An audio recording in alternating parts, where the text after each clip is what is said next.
Les 26 oyo tobima na Congo tolakisa mokili mobimba ete machine à voter et na loi électorale te maître libéré élection basalaka yango tango boyebani nani aza nani élection eza pona makambo ya bana mboka mais mboka na bapaya epai na ba Rwandais ba Tanzaniens ba Chinois ba Européens ba Américains na parlement candidature ya mwana mboka Bemba et Ali non conforme à la loi.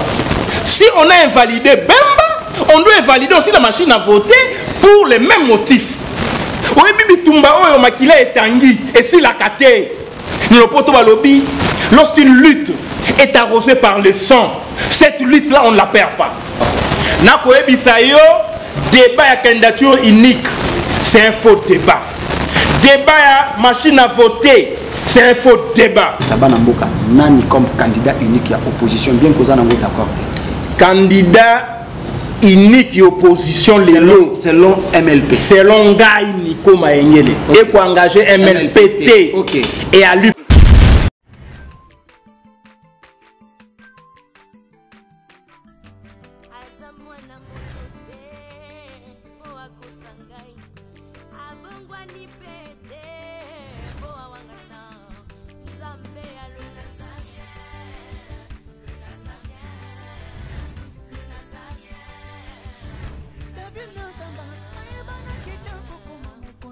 Dans la émission est belé dans l'andara tout ça donc félicitations. 5 ans déjà Eza est belé les Nazaréens parce que avoir une structure et tenir ne fût-ce que 3 mois il y a Pamba Eza li pendant mois mbaté. Moi ce que je vous demanderais enfin ce que je souhaiterais Eza que Bokine Lissous. Maman Tiffany, chapeau bas. Je sais que c'est dur, mais continue.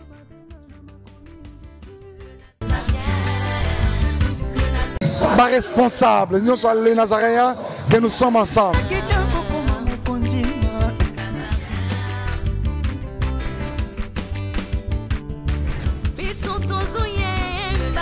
Non, il y a pas qui dit là, mais ça. Ah. Atanya ukondoko namona yo nachayo na mwamba na minito na kata pena katikata saga fufu. Oui, allô Escoti, bonjour. Boni. Et l'autre côté, et puis qu'il y a mon bureau à travailler tes micros. Donc dès que ça on a eu galère na niveau 0. Tout ça la boy. Moi il naza mbongo vraiment mingité. Mais nazo tchela bino moi mukio naza nango na agence moko boy Nazareta. C'est du sérieux. Oh. Maman, comment est bon donc yo pesa au fouti mbongo pour partir à Poto bisoto ya to jibilo. Na bengi ya Scotty. Agence moi ifongami comme na Nazareth. Na kufie. Agence lisusu. Ndeke sansu mulongo kuna.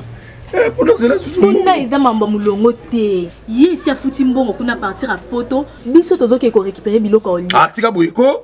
Yiso mona makamba bongo na monte. Bat papé si mbongo kuna biloko récupérer biloko oli na agence. Ezalaka. Mais yango bandi. Maman. Leki nanga yebisi ngai mena ndimite. Na lingi na mona ki mona beso. Poli kamba boye. Na monde na ne salamate. Maman yebisa ngai. Ba pesi mbongo kuna biso to récupérer biloko kolia awa. Ya solo boutique Nazareta, ezali boutique où ezali à distribution ya produits alimentaires. Ah! Nasali poto sunga bandeko oyo même ba oyo baza na peu de ressources. Comme la poété bandeko baza à niveau à Kinshasa même avec un petit rien. Donc à partir à $10, $15. Donc si vous avez un bon côté, nous devons nous apporter au sungayo à ozuga biloko kolia. Eh maman Nazareta nzamba pambola ya bakise mikole belé awa na sena mokili. Et bongo awa tozawa poto yeba adresse awa. La boutique Nazareta est ici à Kobungate, toza sur avenue Monkoto numéro 1, direction Elengesa.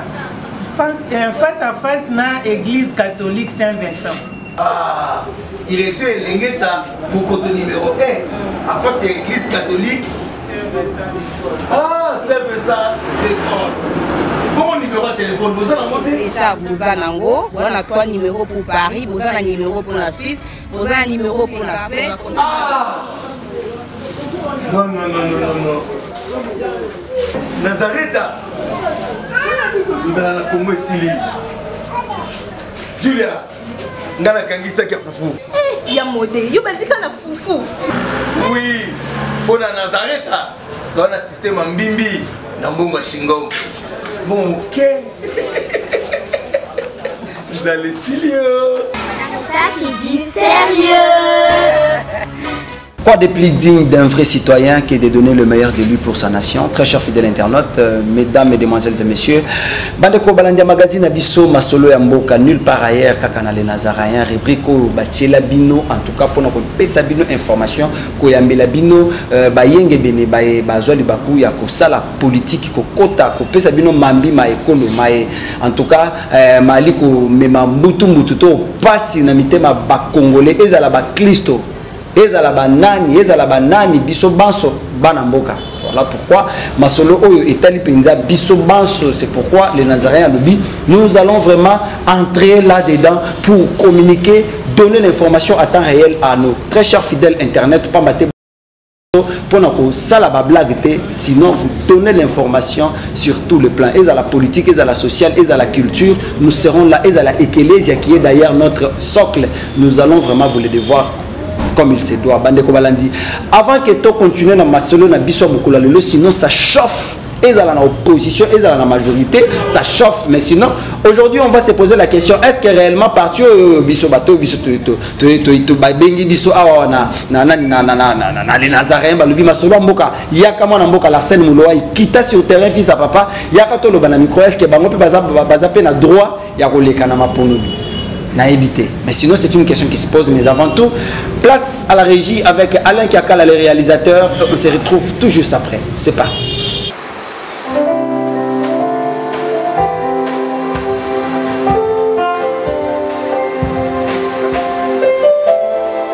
Merci Jésus, tu es celui qui est.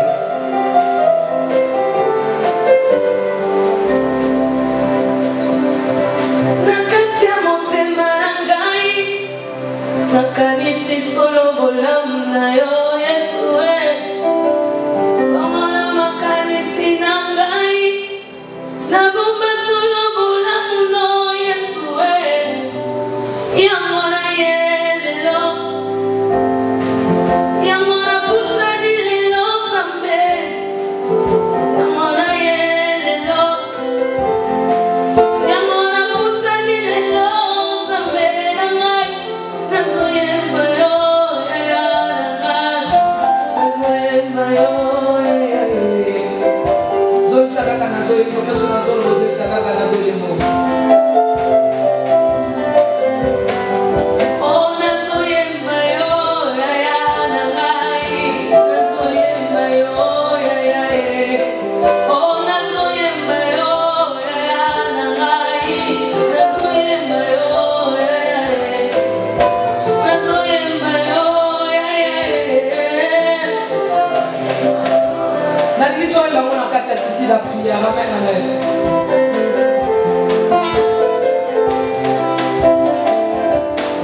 Merci à toi mon ami Alain Kiakala derrière la caméra. Je salue aussi Yves Bolofa. J'ai dit bonjour à maman Myriam Piamé. Pourquoi pas la vénérable, la humble, la sœur Tiffany Moko, la vôtre depuis Bénin. Je vous salue et Tantine et Cap depuis Bénin aussi. Je vous salue, je salue maman Karine Monaké, c'est depuis Saint-Etienne. Pourquoi pas maman Nathalie Moussibou depuis Belgique. Je vous salue. Mais sinon, au travers de mon micro, très cher fidèle internaute, Kaka Nenge Bino Boyebi que ils ont chauffé à wana Kinshasa, ba Congolais ba fâché mabé, ba lobi mais pourquoi seulement les Congolais vont en pâtir? Ezala na Brazza ba expulser bango Soni Kaka, ezala na Angola ba expulser bango Soni Kaka, ezala wapi toko sutoka le susu ba kino ba ke Lubumbashi e Indi, ba Katange ba e Kinshasa et Indi, ba kino ba ke Kasai et Indi. Donc ce sont des questions qui se posent, mais sinon boeti kana bisabino ke na Kamako mena na Kasai kuna et Indi mabé, sinon les expulser de l'Angola sont là-bas dans des conditions très exécrables, mais sinon malade et koti kalate to kosutoka o choléra et koti tout le bateau. Mais sinon aujourd'hui au travers de mon micro na mbelibino Moyimboka Franck Diongo Junior, il y a bien que Franck Diongo Junior, le commandant du temple. Tu veux dire le temple, il y a démocratie. Temple, il s'agit bel et bien de Maître Nico Mayengele. Maître Nico, tu as payé déjà Mbote Mwanamboka. Mbote Mwanamboka, la scène. Mbote Naba Imboka Nyonso Bazouami na diaspora. Ou Balandaka Nazaréen. Mbote Nabatunso Babunda pour na Ekolo. Ingeta.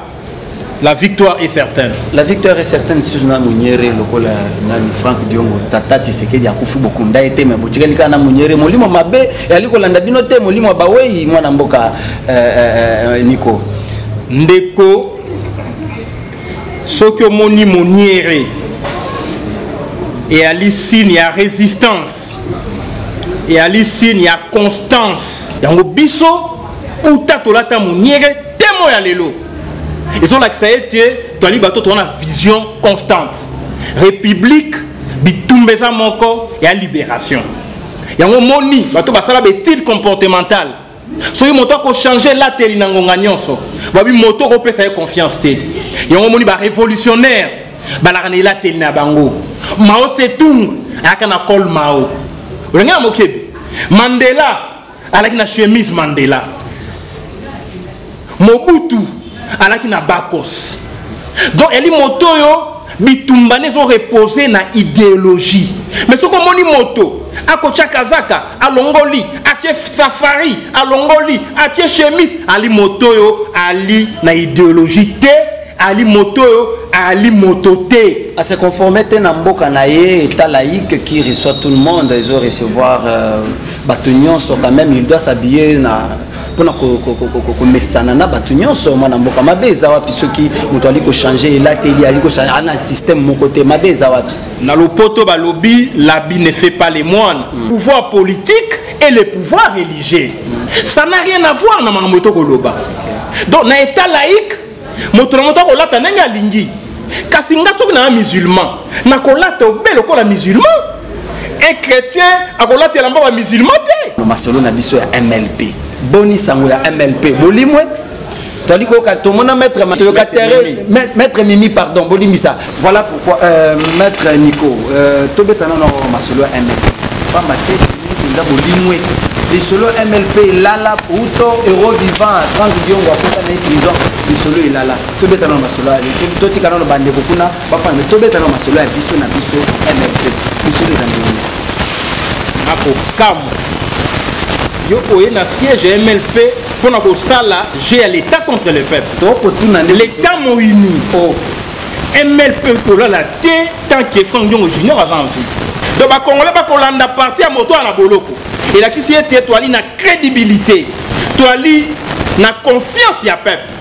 les autres bisibino il y a 1000 raisons élection ça le matin na mboka oh na ko ebisa yo débat à candidature unique, c'est un faux débat. Débat à machine à voter, c'est un faux débat. Le vrai débat, aujourd'hui, c'est l'occupation du Congo. Occupation à Congo et que l'on a la machine à voter. Donc, élection de la machine à voter, occupation qu'on a la caca. Occupation à Congo, candidat commun que l'on a la bangote.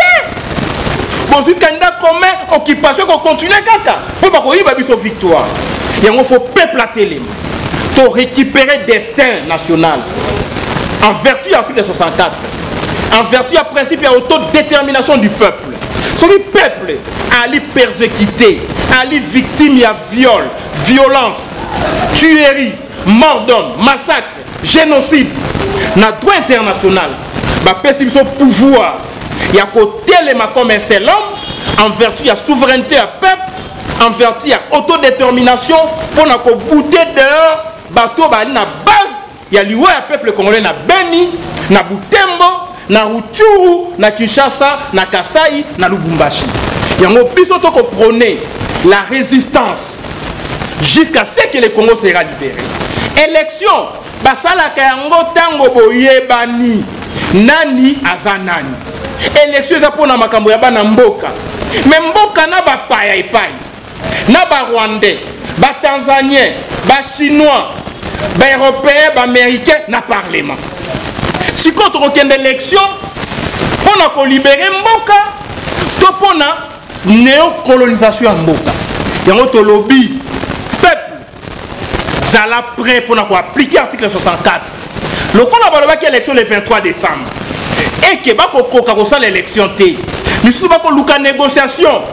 Nous sommes pas ko luka basa l'élection on ba benga na le poto parodie d'élection. Pour la colonisation continue. Franck Diongo Junior, Nico Maengele, Molaki Sinzela, commandant de la résistance congolaise. Tolobite, Nzele Ali, peuple, tout ça la réchauffement. Les 26 oyo.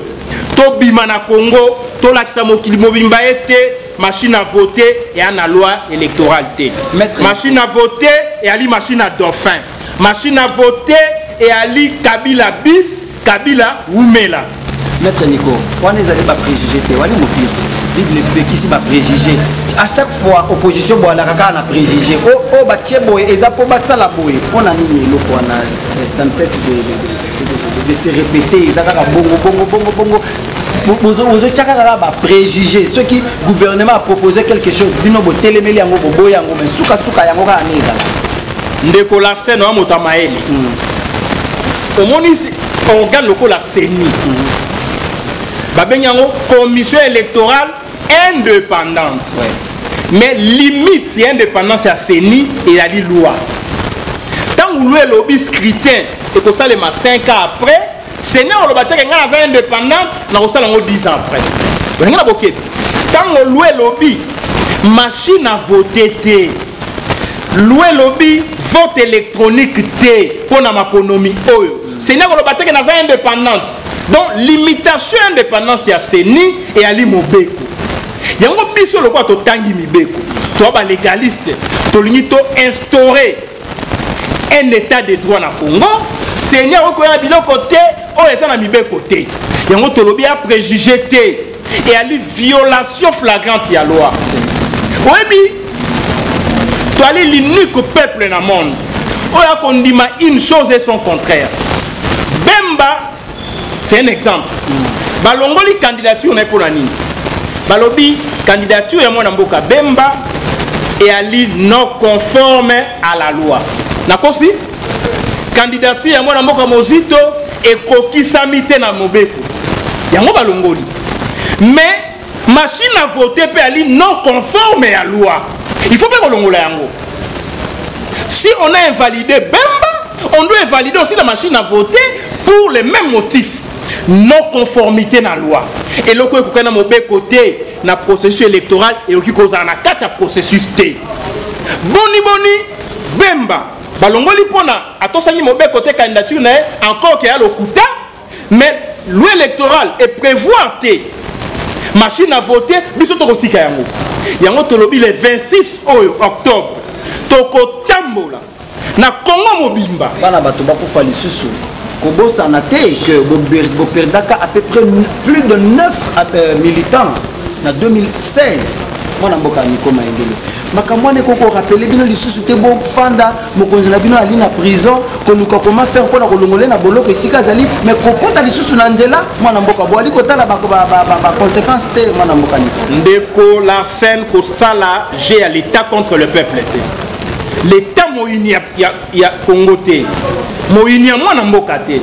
Yo le to ko tambola ba ko boma biso. Donc yo ngo kotisa ko banga na population. Faut ko keba. Wana ali maseki et ali ko sala j'ai à monsieur Kabila. Ce qui France et va France bato ba kufa. Obi histoire ya Jeanne d'Arc. Ce qui États-Unis, il y a eu des victimes. Obi histoire il y a président américain oyoyo ande ko défendre kaka esclave ande ko telemela esclavage yali mwana mboka président tala kombo na ekoya na kotalisa ko kombo na ekoya ba telemela bitumba esclavagiste soki Afrique du Sud et Afrique du Sud lelo parce que il y a eu Mandela et puis bato ba kufa na bitumba ya Mandela on condamné té bato ba ko kufa pona ekolo ko condamné moto ko kufa pona buzoba yango balobi na lopoto il est doux et beau de mourir pour la patrie que de laisser mourir la patrie. Yo le bito banga monsieur Kabila poko boma biso. Mais na beni bato ko kufa. Est-ce que batamboli? Nangola va refouler biso bato ba kufi. Batamboli? Kota la image na Congo Brazzaville. Ba refouler biso bato ba kufa. Est-ce que bato ba marcher? Na Kasai ba bomi na faire comme un sac. Est-ce que bato ba marcher? Na Kinshasa na 2015, le 19, 20, 21 janvier, bah bêta biso na ça c'est au Koufa. 425 morts na ba fosse commune. Est-ce que et elle va mort gratuite? Na bitumba pour na ko libérer Kolo. Ba banga ko tangisa makila te. Pour makilo ko tanga lelo, elle poto kangola. Ba génération future. Oyebi na mabelete. Yango ko sakana. Soko tali na Israël, na Palestine, mako bundela be mabele. Oui, mais pourquoi motoko bundela mabele? Parce que à tous les États-Unis, à tous en France, à tous en Chine, ndeko Larsen, soko wei batali identité na yo congolais, bako kunda yo na mboka na yo. Siko soki to perdre mabele, bako kunda biso wapi? Yangono bitumba na biso ya li to iko perdre nyonso mabele te. Pour mabele yango ko yamba depuis mortel na biso. Mabele ezali réconciliation et ali alliance na peuple. Kabila e ko boto na biso mabele ya mboka. Ndo moni beni basali yango foire internationale à profit. Ba multinational ba ko zo matière première avec projet ba kata mboka. Mais longonya na ba résistant mai mai. Longonya na ba autochtone o ba ko kufa pona mabele. Lobby trocel on ba stèle ba monument. Il y a ba résistant pour la libération. Donc il faut que kebandeko ko kota ko banga te Rossi Mukendi. Ah oui, asa jeune lokola yo. Ngana ko la résistance na Franck Diongo. Franck Diongo na boloko pona ekolo. Mboka ba bundela kayango. Mboka ba telemela kango ndeko Larsen. Kabila stratégie na ezali Absili Sabiso moke. Dans la salle 20 ans, on parle de 12 millions de morts. Mais c'est toute une république. C'est tout un pays.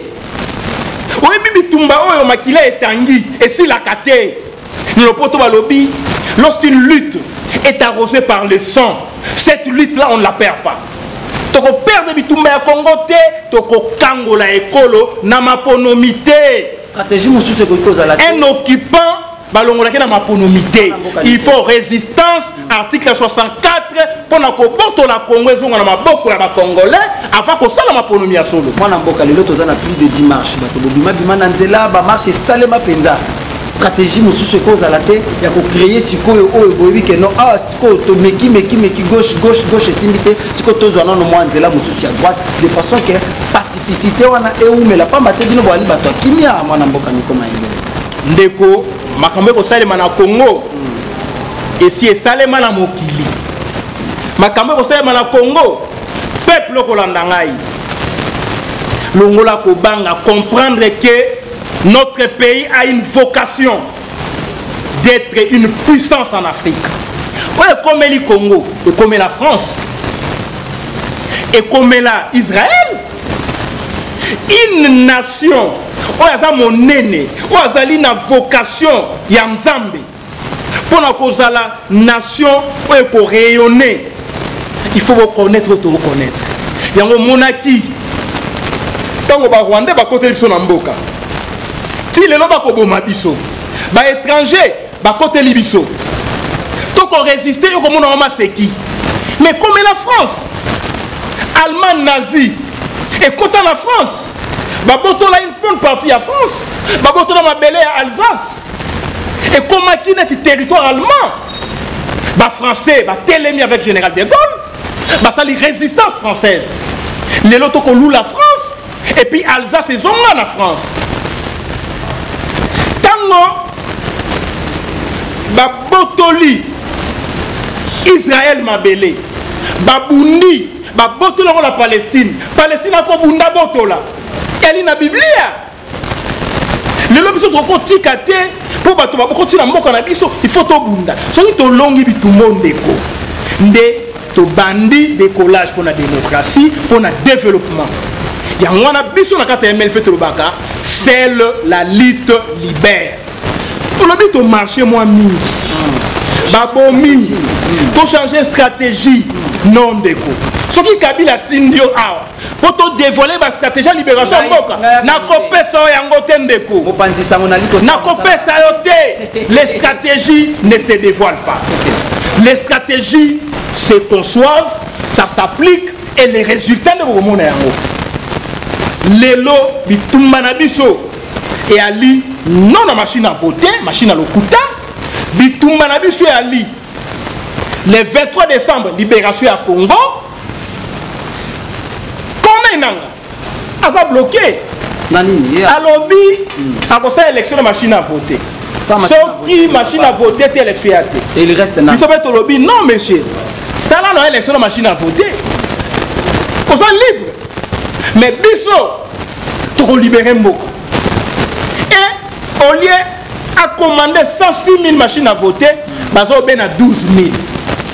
Si koyo adversaire ya monsieur Kabila na Corneille Nanga ezali temps calendrier lobby le 15 novembre campagne bango bana machine à voter kokate atako balobi basa élection de machine à voter bako kokape au salaté 12 000 sur 100 000 yango biso ba résistant tolobi peuple lokola bango ba poner de la démocratie bakanisa que le 23 décembre et la calendrier té bakanisa que le 22 to sauter le 24 or le 23 ezali libération Mboka, rendez-vous le 23. Élection Salema, sans machine à voter. Et Salema, Congo faut libérer. Pourquoi faut libérer Congo? Parce que les lois na mokili mobimba to comme risé du monde. Merci beaucoup maître Nico.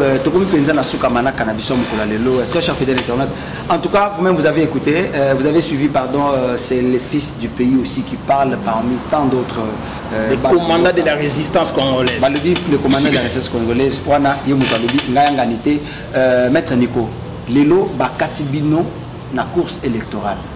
Moi, Namboka Franck Diongo emprisonné. Bokanisi bokota na parti ensemble et pas moi na Moïse Katumbi yepé bloqué. Siko awawa ceux qui tokoloba que maître Nico Maengele opesa bana mboka candidat moko ya opposition oyo akoki vraiment ko lutter ko conquérir na pouvoir et ko réussir okoki ko voter okoki ko pona nani toko yisa bana mboka nani comme candidat unique ya opposition bien que ça na ngota d'accord candidat unique opposition selon MLP selon Gaï Nico Maengele et pour engager MLPT et à lui peuple peuple il faut tellement to résister to benga na régime ya Kabila candidature na biso ya ngwana Félix Alikuna yo kanga indeko peuple ali na ngambo ya Félix peuple ali na ngambo ya Martin Fayou peuple ali na ngambo ya Jean-Pierre Bemba peuple ali na ngambo ya Mozito peuple ali na ngambo ya Freddy Matungulu peuple ali na ngambo ya Franck Diongo na ngambo ya Nico Maengele peuple pe azali na ngambo ya Vital Kamerhe entre guillemets yango na sikoyo pas Vital Kamerhe botikanga ina koloba makambo na yebi ndeko tango toko libérer mboka bana mboka bana posa yoka pouvoir lobby dans 2 mois il faut expulser ngana yebisi pouvoir na 2 mois au Kosi peuple na 2 mois tozala na mbutu et ali novembre décembre est-ce que campagne eza auto ezati fait un mandat toi tikala renga bokebi ta ko expulser ati alobi neki atikeli soki gouvernement oyo azalaki pena moto ngana so kande ya peuple ce gouvernement a une moto il faut commencer par expulser au sein du gouvernement. Il y a des étrangers dans le gouvernement. Les Rwandais, les Tanzaniens, les Burundais, les Chinois, les Américains. Belgique a bimisi monitaire. A lobby 48 sénateurs dans le Sénat Congo. Bab étranger, bali ba belge. Ba toi ko expulser no bango wana. Wengana boké, bati kama c'est qui? Toli ba so bana bango te. Na parlement oyo monsieur Vital la ministre président du parlement. José Makila oyo akomi collabo alobaka nini apesaki motion nationalité tala baétranger meke na parlement bazwa moratoire lelo babimisa no bato na parlement babimisa bango na gouvernement babimisa bango na présidence barefoule bango c'est que na parlement kuna pe bangolais bazali yango na ebisi yo mboka ya bato babetela yango tolo te ndeko peuple nde lelo ali candidat il faut atelema tala peuple ayembaki na stade toboyi machine à voter Kabila kende c'est ça l'opposition. L'opposition c'est la fin nzala. L'opposition c'est les victimes y a violé violences sexuelles. Coup de chapeau Nadine Fils Yamboka, docteur Denis Mukwege, prix Nobel ya paix. En tout cas Joa Longonia, Nico Maengele, to sali ONG monene, to benyango les avocats du prix Nobel de la paix. To ko défendre yon de ko Denis Mukwege. Idéologie na yo, lutte na yo. Et qu'on n'a jamais oublié et qu'on a immortalisé. Katumbi on a million. Bembo on a million. Nico Maengele, commandant suprême de résistance interne, non aucun exilté. Nous avons mobilisé jeunesse. Pour jeunesse d'être au camp de l'école. Tout élément, tout sensibiliser, pour faire ça moyen. Pour nous atteindre la couche sociale nyonso. Tin intérieur. Plan A, élection sans machine à voter. Plan A, élection sans les fictifs. Plan A, élection avec un candidat commun. Plan B, la résistance.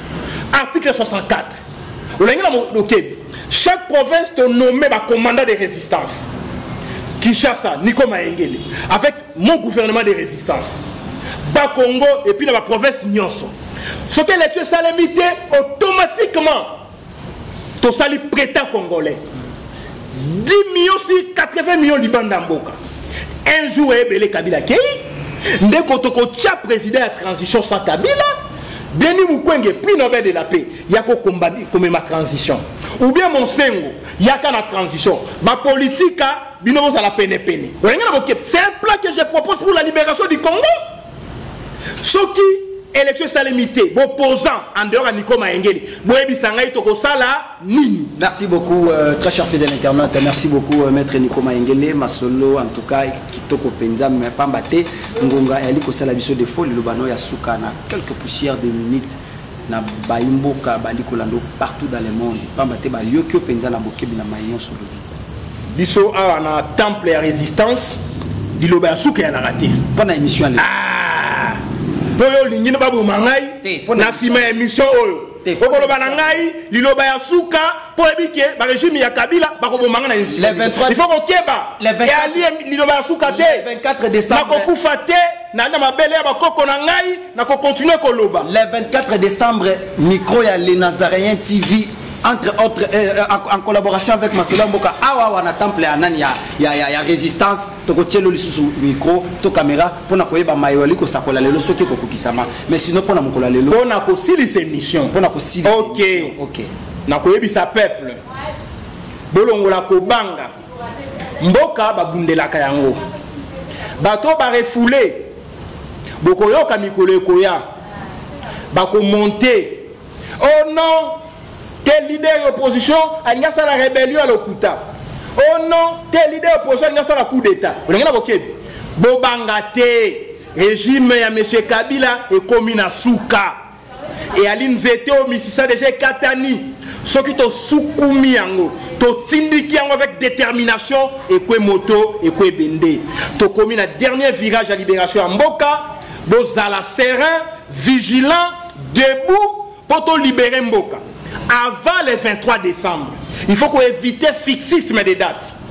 Parce que libération, on va trop libérer un Canada Songolo. Et n'est pas qu'on soit à disposition. Bon, on a un calendrier électoral. Ce qui est commis en novembre, date pour la campagne. Ce qui est bandité, campagne de salamité, to banda déjà action de rue pour la libérer Mboka. Parce que la campagne sur la salamité, bon, c'est la soutien le 23 décembre pour l'élection aux alatés. La pression test. Le 15 novembre, sur une campagne de salémité, moi, quand c'est le 23 décembre, il faut qu'on libère Mboka en novembre. Merci beaucoup. Merci beaucoup. Merci beaucoup pour Nandeko la scène. Merci à la combattant. moi Namboka Franck Dion wana boloko les prisonniers personnels à monsieur Kabila santé ali malamu te bo sambela pona e Nico Maengele o ba bengi Franck Dion junior na ali candidat député national na Tchangu na élection ekoya sans Kabila na li député provincial na Kimbanseke kaka yo moko kaka député national député provincial wana tokoki obenga ngonini na kozala pe candidat gouverneur bon wana ezali bana mboka nde basengi ngai saka émission to si saka émission numéro de téléphone soki ali bana mboka bakuki obenga ko senga moi conseil numéro ya téléphone na ngai na iko pesa yango na etando ikete parce que wana ko sala jeu à l'état contre le peuple na pesa numéro oh bango ba ko luka po ba boma ngai na ko pesa te moi na poto ana besoin numéro Nico Maengele alekana et pas ya Larsen a kopesa ye na bokutu na privé nyonso soki na pesa yango awa bakolukisa ngai bakanga sim batia yango na écoute mpo na changer basimba lebele bakolandela masolo na koloba epuis na kobanga bango te ndeko tokolibere mboka oyo mpo biso nde toawe ndeko Rosimu Kenda kufi ali jeune Lumumba akufa jeune 36 ans Jeanne d'Arc akufa na France mwana moke mineur. Donc motoko bank sa jeunesse à la loyalité toko libérer mboka oba Gizenga va trahir 93 ans il a trahi il faut te libérer pour te bongisela ye avenir ba kokonae pour attraire mboka mboka o un jeune abomi Kabila un jeune aïe alinga pesa image qui a commis vieux mais en réalité Afogène. Merci beaucoup, Maître Nico Maengele. Très cher fidèle internaute, nous sommes vraiment au terme de notre entretien et surtout, on a eu à déborder dans la minute Nabiso. Bogoli, Misabiso, Pambate, Alima, Maïma, Talimboka, Nabiso, Congo. Et Zalaki Bongo, émission Bolinga Kamakasi, Masolo Mboka, Ponako. Sabino Maïmali Kolekanamboka Nabiso Nakoyambela Bino Bayenge Beni. En tout cas, moi j'ai dit déjà merci à Mama Tiffany Moko qui nous a offert cette opportunité. Yakokita na terrain Kopé Sabino information. Merci à la coordonnatrice de cette émission Mama Myriam Piamé, Alec Yakala les réalisateurs. Merci également à tout le monde, vraiment tous les abonnés du Nazaréen. Beaucoup continuent à s'abonner massivement. C'est la voix de votre humble serviteur, hein, le vôtre Larsen Mouloaï Benda fils à papa. En tout cas, toujours au terrain pour nous couper sa bonne information. Restez branchés et bonne évasion à tous. Ciao, ciao. Non, il y a kiti na ba mesa. Ah, atanya ukondoko. Na mona yo. Na chayo na mwamba. Na minito na kata benda katikata saga fufu. Oui. Allô, est-ce que tu bonjour. Boni. Et l'autre côté, et puis qu'il y a mon bureau à travailler tes micros. Donc, dès que tu as un galère à niveau 0. Tout ça là, boy. Moi, il y a un bon vraiment mingité. Mais dans autre chose, moi, je suis dans l'agence Moroboy Nazareta. Sarita qui dit sérieux. Oh. Maman, comment est bon dans YouTube? Ça vous fout bon pour partir à Poto, Bisoto et à Tojibilo. Nabengi à Scotty. Agence moi, ils font ami comme on Nazareta. Na kufie agence lisusu ndeke sansu mulongo kuna pona zela susu kuna eza mamba mulongo te yesi afuti mbongo kuna partir à Poto biso tozoke ko récupérer biloko oli atika boyiko yiso mona makamba bongo na monte bat papesi mbongo kuna biloko ko récupérer biloko oli na agence ezalaka mais yango ibandi mama leki nanga yebisi ngai mais na ndimite na lingi na mona kimona mbeso poli kamba boye na monde na salamate mama yebisa kai ba pesi mbongo kuna biso to récupérer biloko kolia awa ya solo boutique Nazareta ezali boutique où ezali à distribution ya ba produits alimentaires na sali poto sunga bandeko oyo même ba oyo bazana na peu de ressources comme na koyete bandeko bazana niveau Kinshasa même avec un petit rien. Donc à partir à 10 $, 15 $. Donc si vous avez un bon côté, nous devons nous apporter au Sunkayo, à Ozuga Bilogolia. Eh, maman Nazareta, Nzamba Pambola, Bakse Mikole Bele, Awa Nasena Mokili. Et bon, Awa Tozawa, Potoyeba, adresse à Awa. La boutique Nazareta est ici à Kubungate, Toza Sir, avenue Monkoto numéro 1, direction Elengesa. Face à face na église catholique Saint-Vincent. Ah, direction Elengesa, Monkoto numéro 1, à face de l'église catholique. Ah, c'est ça, l'école. Bon numéro. numéro de téléphone, vous avez un moté? Déjà, vous avez un 3 numéros pour Paris, vous avez un numéro pour la Suisse, vous avez un numéro pour la Suède. Ah! Non, non, non, non, non, non. Nazareth, vous avez un Congo Sili. Julia, vous avez un Kangisa qui a foufou. Il y a modé, il y a un foufou. Oui, pour la Nazareth, tu as un système en bimbi, dans Bongo Shingom. Bon, ok. Vous allez sérieux. Ça, c'est du sérieux. Aza mwana moto te po akosangai abongwani pete po awangana Nzambe ya le Nazarien, le Nazarien, le Nazarien. David Nozamba.